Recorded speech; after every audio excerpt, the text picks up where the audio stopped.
মধ্যপ্রাচ্যে ইরান সমর্থিত যতগুলো প্রক্সি গ্রুপ রয়েছে তার মধ্যে সবচেয়ে শক্তিশালী ধরা হয় লেবাননের হিজবুল্লাহকে। গাজায় ইসরায়েলি আগ্রাসনের জবাবে তেল আবিবের সাথে যুদ্ধেও জড়িয়েছিল গোষ্ঠীটি। গত নভেম্বরে যুদ্ধবিরতি চুক্তির পর হিজবুল্লাহকে নিরস্ত্রীকরণের দাবি তুলে আসছে ইসরায়েল ও তাদের ঘনিষ্ঠ মিত্র যুক্তরাষ্ট্র। সশস্ত্র গোষ্ঠীগুলোকে দমনের ইঙ্গিত দিচ্ছে লেবাননের মার্কিন সমর্থিত নতুন সরকারও। এর মধ্যেই বিভিন্ন সংবাদ মাধ্যমের খবরে বলা হয় অস্ত্র সমর্পণে রাজি হিজবুল্লাহ, সরকারের সাথে আলোচনায় বসতেও আগ্রহী।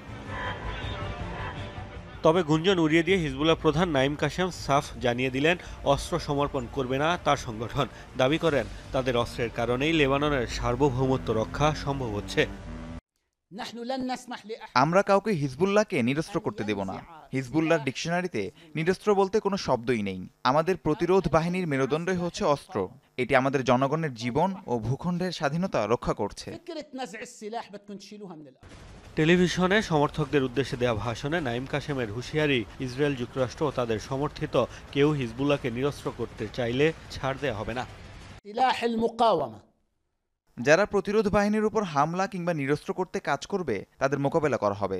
ইসরায়েল, যুক্তরাষ্ট্র কিংবা তাদের যে কোনো প্রতিনিধি হোক না কেন, তেল আবিবকে যেভাবে জবাব দিয়েছি তাদেরও সেভাবে জবাব দেওয়া হবে।